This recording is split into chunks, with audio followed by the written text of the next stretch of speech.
Pretense. Vermentino. Vermentino, you know, domestic Vermentino. Hey, welcome to the Vintners series for April 2012. I'm here with my co-host, Paul Calm-Carrion Jr. Yeah, back in that. I think they know, well, somebody. We have a lot of new members, so maybe... Maybe they don't know who I am. Yeah, exactly. I'm Ed Massiana, and I've been associated with the Wine of the Month Club for a long time. As of this month, I believe, it'll be 40 years. Well, wasn't it April of So I got a call 72? today. You won't believe this. I got a call today. The guy lives in Georgia. He goes, "Can you ship me some wine?" And asked Stephanie. So I said, "Well, send him through." And he goes, "I want you to know that I used to work for your dad." I go, "What?"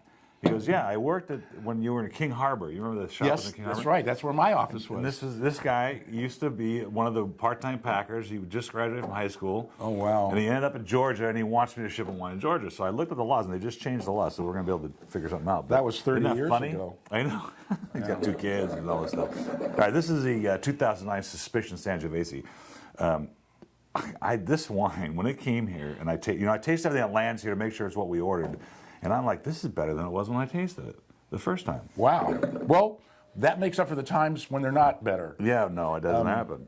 This is an amazing wine because I didn't even know that they grew any Sangiovese in the Sierra foothills. I mean, not a lot. I mean, I knew that some of them do, some people do, but you know, it's not a big grape there, and it's, I don't know why we don't get more Sangiovese, because the grape is so California-ish. It just works in California so well. It does. Well, this reminds me of a full-blown, you know, Chianti classic that has a lot of guts. You know, Right. A lot of them are thinner and they're not so they're old world, but this one just has got that Italian character in it, but it's all California because it's got some oomph to it. You agree with that? I mean, based on your face, you know. It's like, Yeah, right. No, I got it. Yeah, I agree with that. I think it's delicious wine. I love this grape. I mean, I love Chianti, and so there's like a spiciness. There's a blackberry. There's a clove. Clove, yeah, I do get some clove out of that. You know, it's got all kinds of little spice components. This is a spectacular wine. It's $21.99 on the shelf. The reorder price is $12.99, which is, you can't even get a Chianti for $12.99. No, a cheap Chianti now. And this is chalk outline. I don't know if you noticed that picture there. And that's the cover of the newsletter this month. That's suspicious at best. It's very suspicious. Yeah. What did I say? Is beyond suspicion, something like that. I came up with a slogan for this. Okay, so where are we at with this 94? Murder by Merlot or Cabernet, no one is beyond suspicion. That is good. Come up with that. That's a 95 for me. I'm doing a 94. I like it. Okay, next. Now, this is really fun. Listen to this. Yeah, Grenache Blanc. From Spain? Yeah.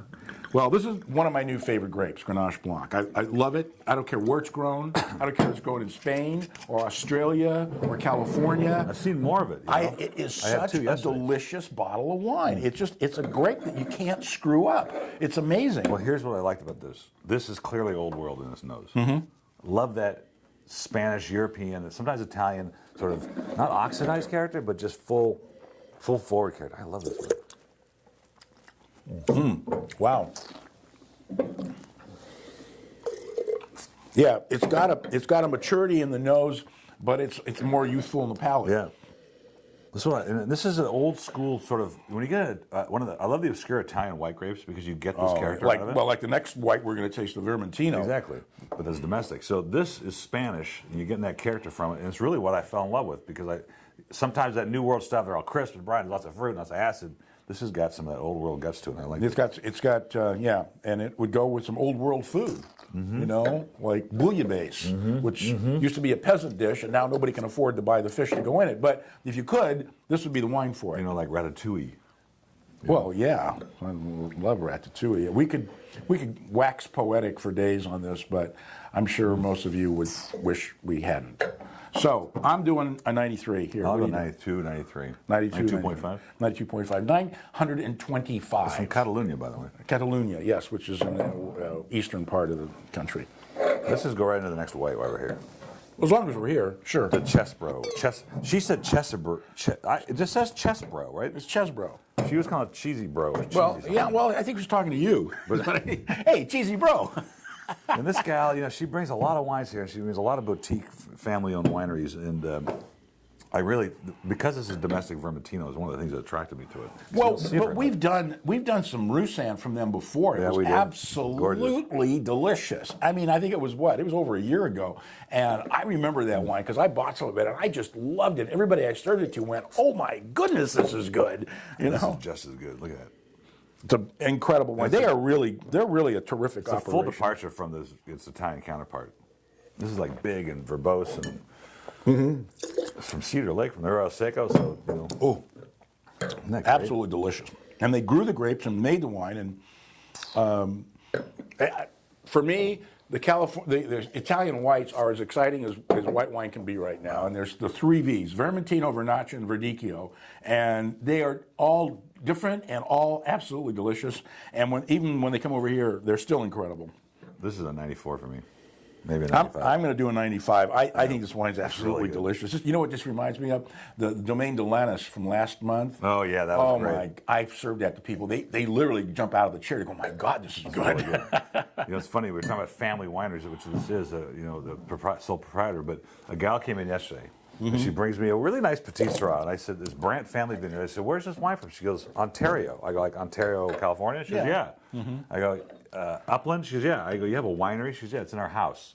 Does the ABC know? Yeah, she goes, I go, "You're bought it?" She goes, "Yeah, we're bought it and licensed." I said, "How'd you do that?" She goes, "We're in the county, we're not in the city." But I said, and your husband's what? She goes, "He's an attorney, and we decided to start making wine." And the wine was good. I mean, it wasn't great, and it was expensive.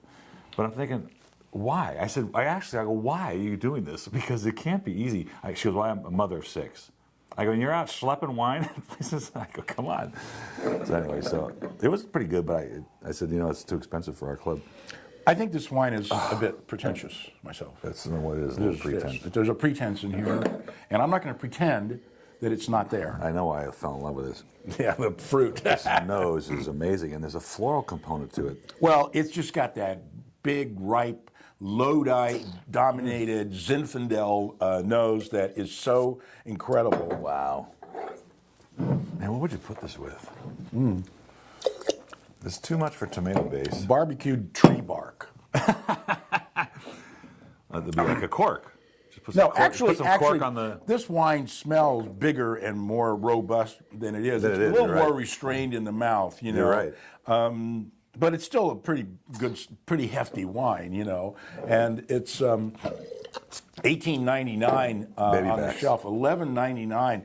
Boy, I tell you, you're not going to find a wine like this. You know, even it tastes like Lodi. It's Paso Robles, but it really has that real strawberry-ish sort of fruit component that is unlike Paso in a lot of ways. But I get a little floral nose. Oh, a lot of floral It's kind nose. of cool. Yeah, it's almost like nasturtium. Yeah, you know. that's why. But really terrific. I'm doing a 95 on this. I think it's absolutely delicious. But you didn't ask the question. I'm talking back ribs, or maybe short ribs. Oh, short ribs. Like a short rib taco. Yeah. Oof, man, this is so good. And I'm gonna drink this. That's our show for today, boys and girls. April Vintners Series 2012. It's almost a third of the year. A quarter of the year is done. Sick. You know, Absolutely sick. I'm sickened by it. I could tell. He looks sick, doesn't he?